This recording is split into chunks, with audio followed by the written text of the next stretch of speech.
For many irrigators across the highly productive Murray-Darling Basin, the last few years have been enormously frustrating. Some have resorted to even burning government plans for reform. But today, a good news story. The Federal and Victorian governments have signed off on a $1.2 billion deal to upgrade irrigation infrastructure and buy back water from the Goulburn Murray district in the north of the state. The upgrades are expected to create up to 214 billion litres in water savings, which will be used to revive the Murray-Darling river system. Emily Stewart reports.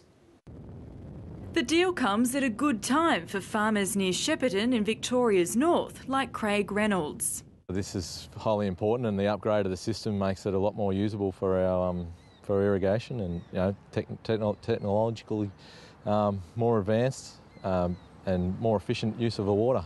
The Federal and Victorian governments will spend $1 billion on upgrading irrigation infrastructure, and $200 million will go to Goulburn Murray Water to cover the irrigators' contribution to the upgrades.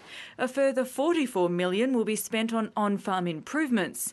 And in return for their investment, the government will take 214 billion litres in water savings and return it into the Murray-Darling river system.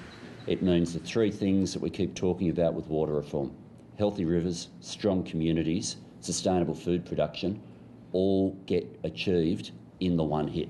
The cost of recovering water through infrastructure investments is much higher than a straight buyback system. The latest average pricing that the Commonwealth has been recording in the Victorian markets has been around the $1,700 to $1,850 per megalitre. So the infrastructure monies is around about two and a half times the value of the market, the water in the marketplace. But irrigators say investment in infrastructure is important in the long term, particularly if they're to contribute more water to the Murray-Darling Basin. The investment in those irrigation districts allows irrigators to keep producing at least the same amount of product, and that has flow-on benefits for the milk tanker driver, for the person working in the winery, for the butcher, the baker, the candlestick maker in town, and that's absolutely critical for many of those towns that rely on irrigation. In a separate concession, the Victorian government has agreed to lift its trading cap and allow a further 88 gigalitres of water to be sold for environmental flows. Generally speaking, we're in favour of a free market where there doesn't need to be barriers, but we understand why state governments have got some of these trade barriers in place.